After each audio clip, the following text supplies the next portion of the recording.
Четыре ветра. Слава, слава, Меджикивис!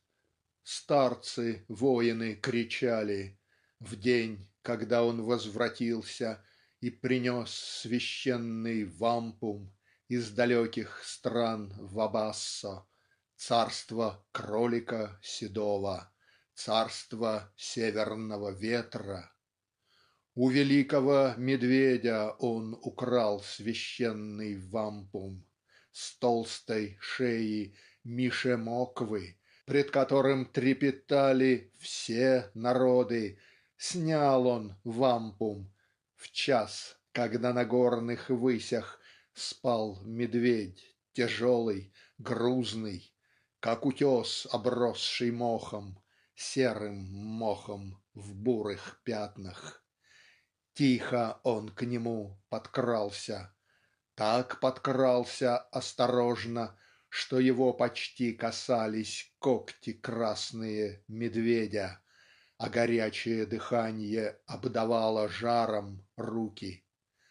Осторожно снял он вампум по ушам, по длинной морде исполина Мишемоквы.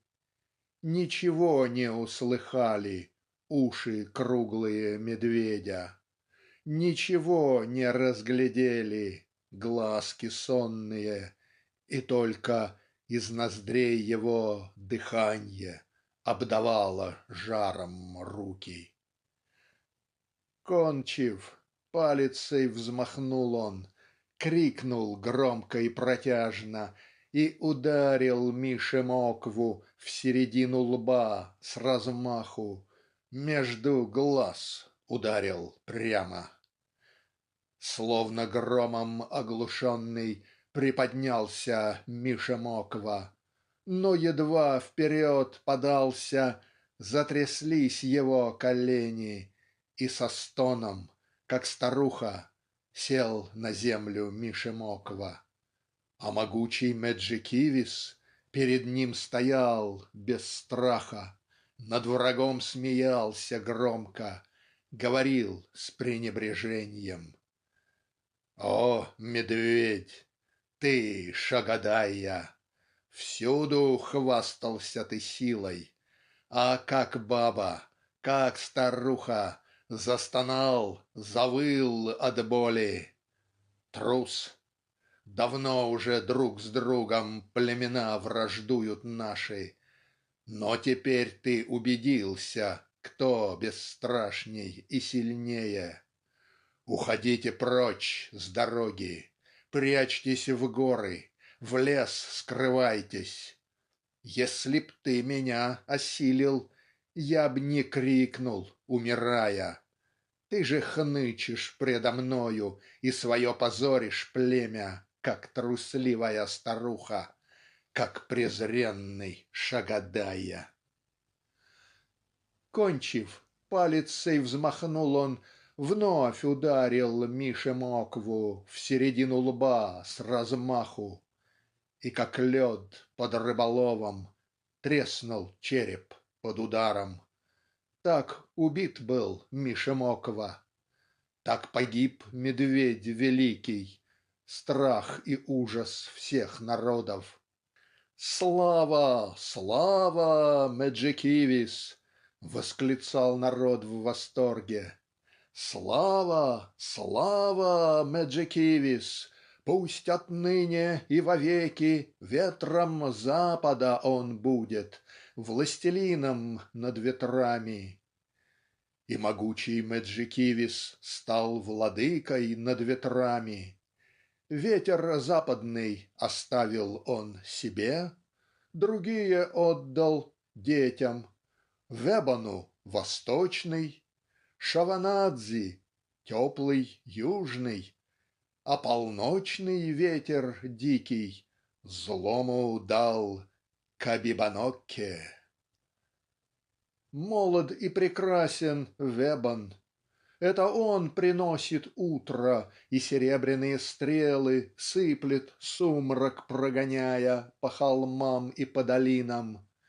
Это Вебана ланиты На заре горят багрянцем, а призывный голос будет и охотника, и зверя. Одинок на небе Вебан. Для него все птицы пели, для него цветы в долинах разливали сладкий запах, для него шумели реки, рощи темные вздыхали. Но всегда был грустен Вебан, одинок он был на небе. Утром раз, на землю глядя, в час, когда спала деревня, и туман, как привидение, над рекой блуждал, белея, он увидел, что в долине ходит дева, собирает камыши и длинный шпажник над рекою по долине. С той поры, на землю глядя, только очи голубые видел Вебан на рассвете. Как два озера лазурных на него они смотрели, и задумчивую деву, что к нему стремилась сердцем, полюбил прекрасный Вебан. Оба были одиноки. На земле она, он в небе. Он возлюбленную нежил и ласкал улыбкой солнца, нежил вкрадчивою речью, тихим вздохом, тихой песней, тихим шепотом деревьев, ароматом белых лилий. К сердцу милую привлек он, ярким пурпуром окутал, и она затрепетала на груди его звездою. Так доныне неразлучно в небесах они проходят. Вебан, рядом Вебан Аннанг, Вебан и звезда рассвета. В ледяных горах, в пустыне, в царстве кролика Вабассо, в царстве вечной снежной вьюги обитал Кабибанокка. Это он осенней ночью разрисовывает листья краской желтой и багряной. Это он приносит вьюги, по лесам шипит и свищет, покрывает льдом озера, гонит чаек острокрылых, гонит цаплю и баклана в камыши, в морские бухты, в гнезда их на теплом юге. Вышел раз Кабибанокка из своих чертогов снежных, меж горами ледяными устремился с воем к югу по замерзшим белым тундрам, и осыпанные снегом волоса его рекою, черной зимнею рекою, по земле за ним струились. В тростниках среди осоки на замерзших белых тундрах жил там Шингибис, морянка. Одиноко в белых тундрах проводил он зиму эту. Братья Шингибиса были в теплых странах Шавандази. И вскричал Кабибанокка в лютом гневе: "Кто дерзает презирать Кабибанокку? Кто осмелился остаться в царстве северного ветра, если Вава и Шух-Шухга, если дикий гусь и цапля уж давно на юг умчались? Я пойду к его вигваму, я очаг его разрушу". И пришел во мраке ночи ко врагу Кабибанокка. Он намел сугробы снега, завывал в трубе вигвама, потрясал его свирепо, рвал дверные занавески. Шингибис не испугался, Шингибис его не слушал. В очаге его играло пламя яркое, и рыбу ел он с песнями и смехом. Ворвался тогда в жилище дикий злой Кабибанокка. Шингибис от стужи вздрогнул в ледяном его дыхании, но по-прежнему смеялся, но по-прежнему пел громко. Он костер поправил только, чтоб костер горел светлее, чтоб кидало пламя искры. Из чела Кабибанокки, с кос его в снегу холодном стали падать капли пота, как весною каплет с крыши иль с ветвей болиголова. Побежденный этим жаром, раздраженный этим пеньем, он вскочил и из вигвама в поле бросился, шагая по рекам и по озерам, на борьбу над белой тундрой, вызывал врага коварно. Но без страха, без боязни вышел Шингибис на битву. До рассвета он боролся с ветром северным над тундрой. До утра когтями бился Шингибис с Кабибаноккой. И без сил Кабибанокка отступил в свои владения, со стыдом бежал по тундрам в царство кролика Вабассо, а за ним все раздавались хохот, песни и насмешки.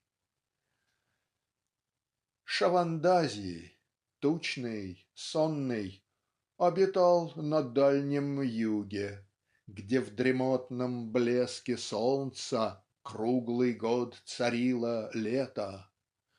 Это он шлет птиц весною, шлет к нам ласточку, шлет Шошо, шлет Овейсу, трясогузку, опичи шлет Реполова, гуся Ваву шлет на север, шлет табак душистый, дыни, виноград в багряных гроздьях.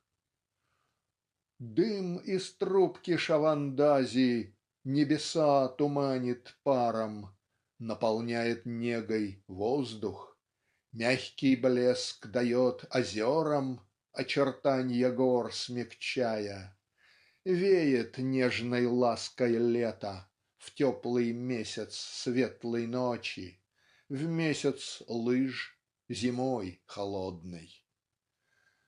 Беззаботный Шавандази, лишь одно узнал он горе, лишь одну печаль изведал.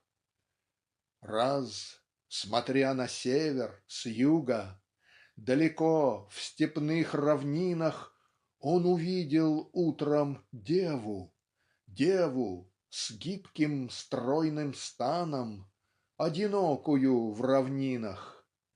Был на ней наряд зеленый, и как солнце были косы. День за днем потом смотрел он, день за днем вздыхал он страстно, день за днем все больше сердце разгоралось в нем любовью к деве нежной, златокудрой. Но ленив и неподвижен был беспечный Шавандази. Да, ленив и слишком тучен. К милой он пойти все медлил, он сидел, вздыхая страстно, и все только любовался златокудрой девой прерий.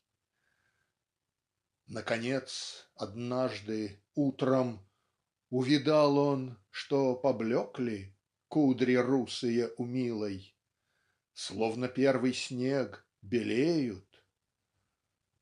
О, мой брат из стран полночных, из далеких стран Вабассо, царство северного ветра.